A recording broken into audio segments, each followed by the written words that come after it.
सुप्रभात। मैं हूं जोगेंद्र राणा। आज का हमारा आध्यात्मिक चर्चा का विषय है गुरु सेवा। गुरु सेवा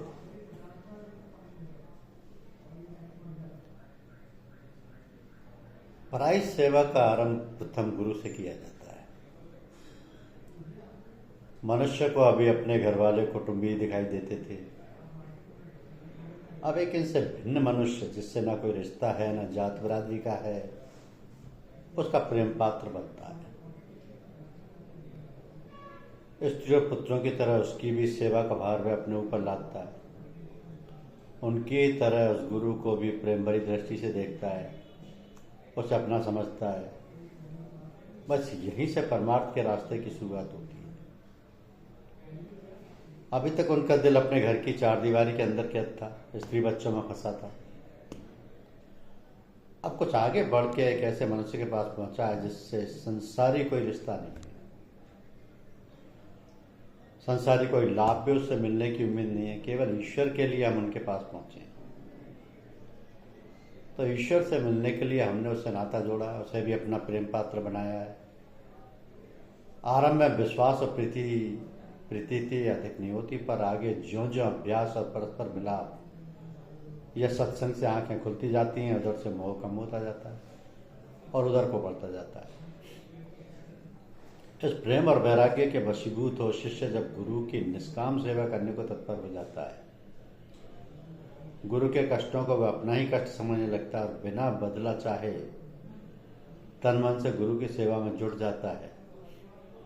तभी गुरु की दया उमड़ती है और उसे उठा के कहीं का कहीं पहुंचा देती है। तो सेवा भाव से आज्ञा में चलने से किसी प्रकार भी गुरु को अपना बना लेना पड़ता है। तभी परमार्थ के गुप्त रहस्यों का पता मिल पाता है। तभी कल्याण का पथ शिष्य के लिए खुलता है। तो जितना जितना शिष्य उसका होता जाता है उतना उतना ही उसकी आकर्षण शक्ति के सहारे वह ऊपर को आत्मा की ओर खींचता जाता है, अपनी आत्मा को विस्तृत बनाता है। अर्जुन को भगवान ने जब अनेक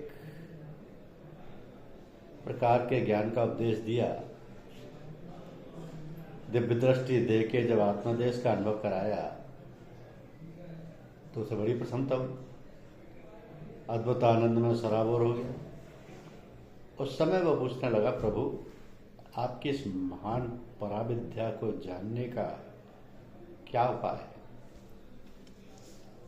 आपकी इस महान पराविद्या को जानने का क्या उपाय है?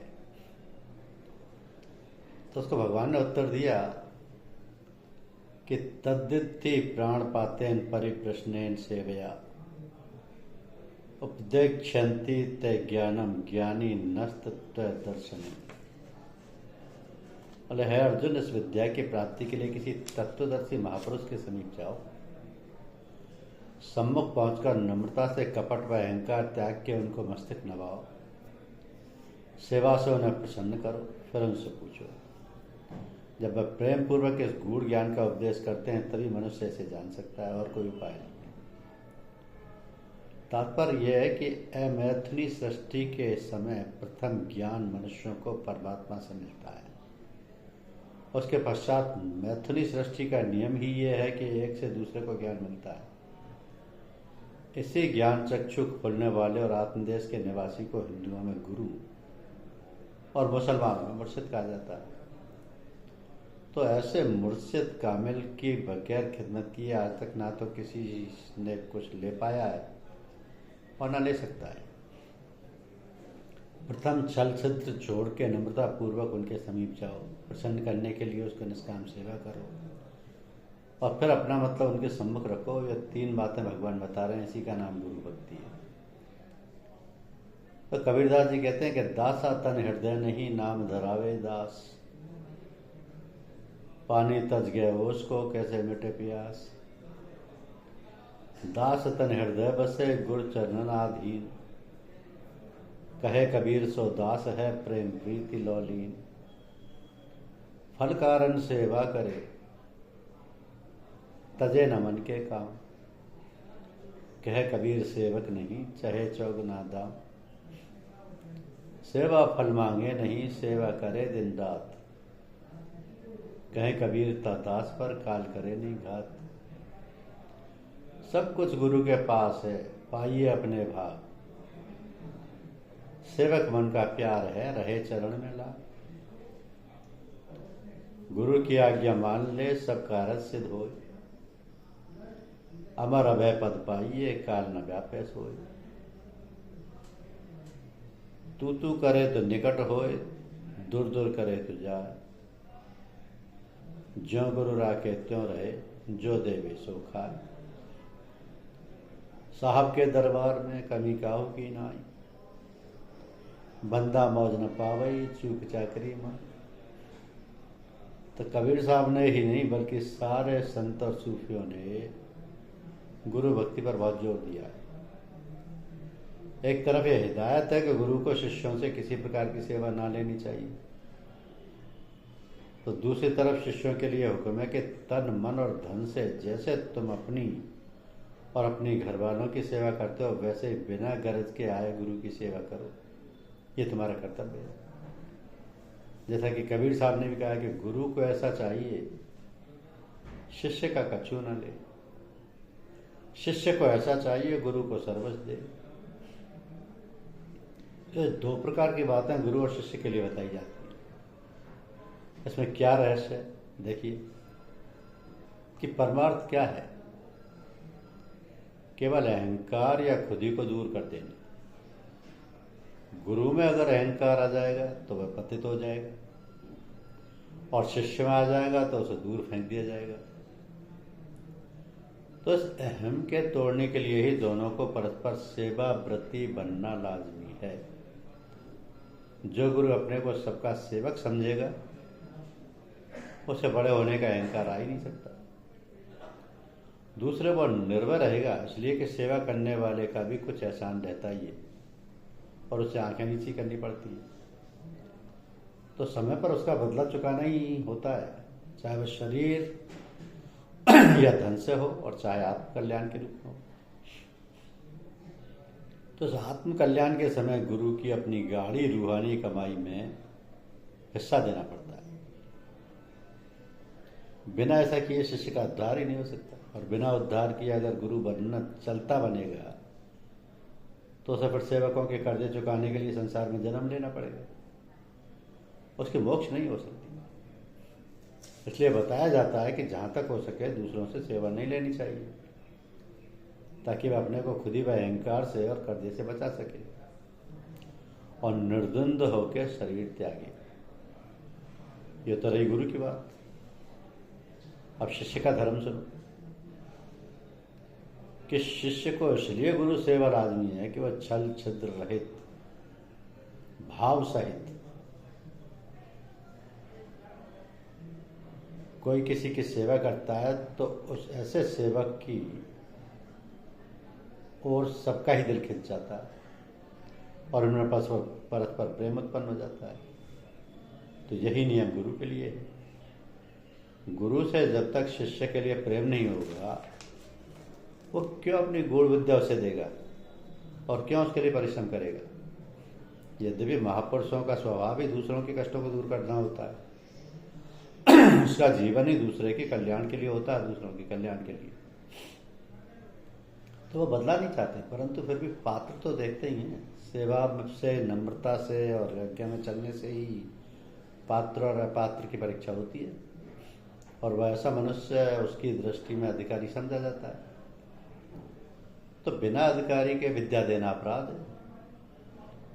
दूसरी बात यह है कि निष्काम सेवा से जो प्रेम उत्पन्न होता है, वही आगे चल के इतनी घनिष्ठता कर देता है कि दोनों गुरु शिष्य एक जान दो काले हो जाते। तो या तो गुरु शिष्य में प्रवेश हो, उसमें समा जाता है, या शिष्य को अपनी आकर्षण शक्ति से खींच के अपने अंदर ले लेता है।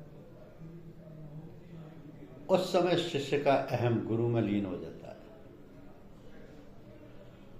शिष्य अपने को गुरु रूप से ही देखने लगता है, शिष्य नहीं रहता, केवल दोनों और गुरु ही गुरु रह जाता है। तो यह अवस्था सूफियों में फना फिल शेख कहलाती है। फना के अर्थ मर मिटना और शेख के माने गुरु के हैं। यानी गुरु में लीन हो जाना। गुरु का शिष्य के अंदर प्रवेश होना, उसकी जुबान में तसर्रुफ करना कहा जाता है। तो जब साधक इस फनाफिल शेख के दर्जे को पहुंच जाता है तो उसके अंदर गुरु की सारी शक्तियां बिना परिश्रम उतर आती, उसे सारे कमल खुल जाते, उसका ज्ञान अंधकार दूर हो जाता है और ज्ञान का सूर्य उसके अंदर दीप्यमान होने लगता है। कुछ अंतर नहीं रहता, शिष्य गुरु का रूप ही हो जाता है और आत्ममंडल के जिस स्थान पर गुरु की बैठक होती है वह एकदम खिंच के वहीं जहां पहुंचता है। अगर गुरु आत्मदेश का निवासी है, वह हरदम परमात्मा में लीन रहने वाला है, उसके दर्शन करने वाला है, तो शिष्य भी उसी क्षण उसी स्थान में जा पहुंचता है और दर्शन करने लगता है। इसलिए सूफियों ने कहा है कि फनाफिल शेख के बाद फौरन ही मुरीद फनाफिल्ला हो जाता है और यही अंतिम पद मुक्ति है। तो फनाफिल्ला का अर्थ परमात्मा में लय हो जाना है। जो ईश्वर में लय हो गया फिर उसके लिए क्या बाकी रहा? यही सब कुछ है जो गुरु की भक्ति से सहज ही प्राप्त हो गया। इसलिए शिष्य को सेवा मुख्य है। शिष्य को सेवा मुख्य है। कहा गया है कि जब गुरु है तब मैं नहीं, जब मैं हूं गुरु ना, प्रेम गलियति सांकरी, या मैं दो न समाए। गुरु इन सारी बातों को समझकर शिष्य को खबरदार करता है, उनकी देखभाल करता है, उनके इलाज और तदबीरें बदलता है, मन की दुरुस्ती के लिए योग्यता, इलाज में सरलता, क्रियाओं में शक्ति पैदा करने के लिए कई प्रकार के जाप, अभ्यास और साधनाओं की तालीम करता है। इन्हीं सभी कामों के लिए गुरु धारण करना होता है। तो जो साधक गुरु की देखरेख में चल के अपने अंतर बाहर को संभाल लेता है, उस पर परमात्मा राजी हो जाता है, उसको नजदीकी हो जाती है, उसे दर्शन सुलभ हो जाता है, वह अपने असली मकसद को पा लेता है। और इसीलिए ये सब साधन किए जाते हैं। तो गुरु की दया कृपा से ही ये मुक्ति संभव है। गुरु की दया कृपा से ही साधक का उद्धार। साधक को गुरु ने अपना लिया और साधक ने समर्पण कर दिया। गुरु को तो ऐसे साधक प्यारे होते, पर कहां कमी रह गई। हम सबको ऐसा अटूट विश्वास अपने अंदर लाना चाहिए, तभी गुरु के प्यारे बन सकते हैं, क्योंकि समान समान की ओर खिंचता है, ऐसा नियम है। गुरु के हृदय में शिष्य के लिए प्रेम हो और गुरु की रक्षा हाथ सिर पर हो, फिर तो कोई खटका नहीं है, कल्याण ही कल्याण। गुरु समृद्ध सर पर खड़े, काहे कभी तो दास, रिद्धि सिद्धि सेवा करें, मुक्ति न छोड़े आस। धन्यवाद।